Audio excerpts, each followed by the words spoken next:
bahwa permohonan pra peradilan itu tidak integritas. Tetapi kami sangat menyayangkan bahwa kami tidak menemukan pertimbangan hukum atau legal reasoning yang meyakinkan untuk bisa memahami kenapa pra peradilan itu ditolak. Buat saya, ini adalah satu apa yang disebut miscarriage of justice. Tahu saudara miscarriage of justice? Itu miscarriage itu kan keguguran. Jadi keadilan yang digugurkan atau peradilan sesat. Kita datang ke pengadilan di Jakarta Selatan untuk menguji abuse of power, pelanggaran-pelanggaran yang dilakukan oleh KPK, karena sangat panjang di depan mata kita, pelanggaran itu dilakukan. Tuduhan bahwa Hasto Kristianto melakukan obstruction of justice itu tuduhan yang keempat, tuduhan yang tidak ada dasarnya sama sekali. Hasto Kristianto itu sangat tuduhan bahwa Hasto Kristianto terlibat dalam melakukan pemberian hadiah dalam kasus Wahyu Setiawan itu tidak ada dasar. Kenapa? Karena putusan itu sudah 5 tahun yang lalu dan Hasto Kristianto sama sekali tidak disebut sebagai pihak yang memberikan atau memfasilitasi suatu. Jadi dua hal ini yang kami harapkan sebenarnya mendapat perhatian dan legal reasoning yang kuat dari hakim tunggal yang memeriksa perkara ini. Tapi apa dikata, kita mendapat keputusan yang dangkal. Ini bukan pendidikan hukum, ini pembodohan hukum. Saya harus katakan demikian. Saudara Magdir, saya, saudara Roni, dan yang lain-lain, itu sudah praktek hukum puluhan tahun. Kita tidak mengharapkan putusan yang dangkal semacam ini. Publik juga menginginkan putusan dengan legal reasoning yang sangat meyakinkan. Dan itu yang tidak kita temukan. Jadi buat saya, ini satu setback, satu kemunduran. Nah, apa yang akan kami lakukan? Mungkin saudara Magdir Ismail akan menjelaskan apa yang akan kita lakukan. Tapi this is not the end. This is not the end. Perjuangan untuk menegakkan hukum dan keadilan adalah kewajiban yang ada pada pundak kita semua. Dan kita akan melakukan apa yang bisa kita lakukan. Tapi apa yang akan kita lakukan, ini kita akan rumuskan dan diskusikan bersama lagi. Terima kasih. Terima kasih semuanya.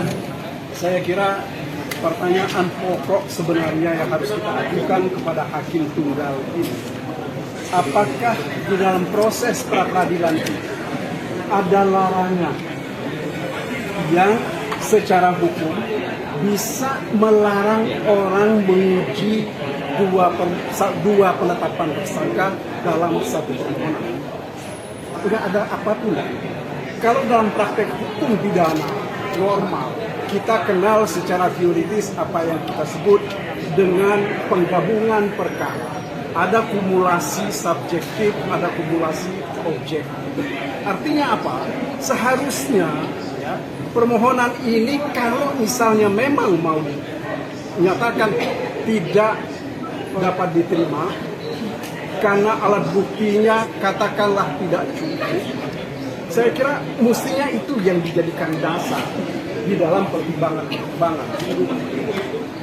Ada 7 ahli hukum pidana yang sudah dihadirkan. Ya. Semuanya menerangkan dengan lugas dan jelas bahwa penetapan tersangka itu harus ada terkait dengan pasal-pasalnya, itu harus ada korelasinya dengan pasal yang dipersangkakan. Selain itu, harus juga dilakukan semacam bukti permulaannya itu harus substantif dan juga merupakan delik inti dari pasal yang dipersangkakan. Nah, kalau seandainya itu dalam pertimbangan tadi yang dikemukakan oleh majelis, tentu kami akan dengan senang hati menerimanya. Tetapi itu sama sekali tidak didengar, tidak diucapkan oleh majelis yang terhormat ini. Meskipun dia sudah menyebut tadi sejumlah ahli sudah dihadirkan, akan tetapi apakah pendapat ahli itu sama sekali tidak dipertimbangkan? Seolah-olah kalau buat saya, ya, ini adalah bentuk pelecehan baru terhadap proses persidangan ini. Pak, ini kan yang kalau kita lihat dari persidangan hari ini kan sudah ditolak, jadi artinya status tersangkanya sah. Kira-kira secara hukum masih akan ada upaya yang dilakukan lagi tidak dari kubu? Saya kira begini, ini yang mesti dibuat keliru dulu ya. Permohonan kami ini tidak dapat diterima, tapi ada satu sisi tadi keterangan dari pertimbangan dari majelis tadi bahwa antara perbuatan menghalang-halangi pendidikan ini meskipun dia tidak katakan ini diterima, tetapi tidak berdasarkan bukti permulaan yang cukup. Bahkan ini berdasarkan bukti-bukti yang lain yang tidak ada sangkut pautnya dengan perkara ini. Nah ini ambigu, ya, yaitu seperti kata Bang Mulya tadi, ini adalah bentuk pembodohan baru, ya, dari putusan dan dari proses peradilan kita ini. Saya kira apa yang hendak kami lakukan tentu dalam minggu depan pasti kami akan sampaikan kepada kawan-kawan, kami akan terbuka apa yang hendak kami lakukan. Apakah akan kami ulangi lagi dengan mengajukan 2 permohonan? Tentu nanti kita akan sampaikan. Sebab sekali lagi kami tidak melihat apa yang disampaikan oleh majelis hakim ini tidak mencerminkan apa yang dia kehendaki di dalam persidangan pertama. Yang dia menghendaki ada pergulatan intelektual, perdebatan intelektual dalam persoalan ini.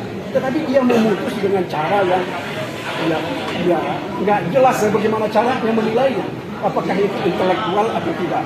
Tetapi saudara-saudara bisa mendengar pertimbangan tadi tidak punya alasan. Alasannya teknis dan administratif. Sebenarnya ini tidak sepatutnya itu dilakukan. Artinya penegasan aja Pak, sikap dari kubu Wonosobo membuka opsi untuk mengajukan 2 laporan ya Pak? Itu salah satu di antaranya yang kami pertimbangkan. Ya.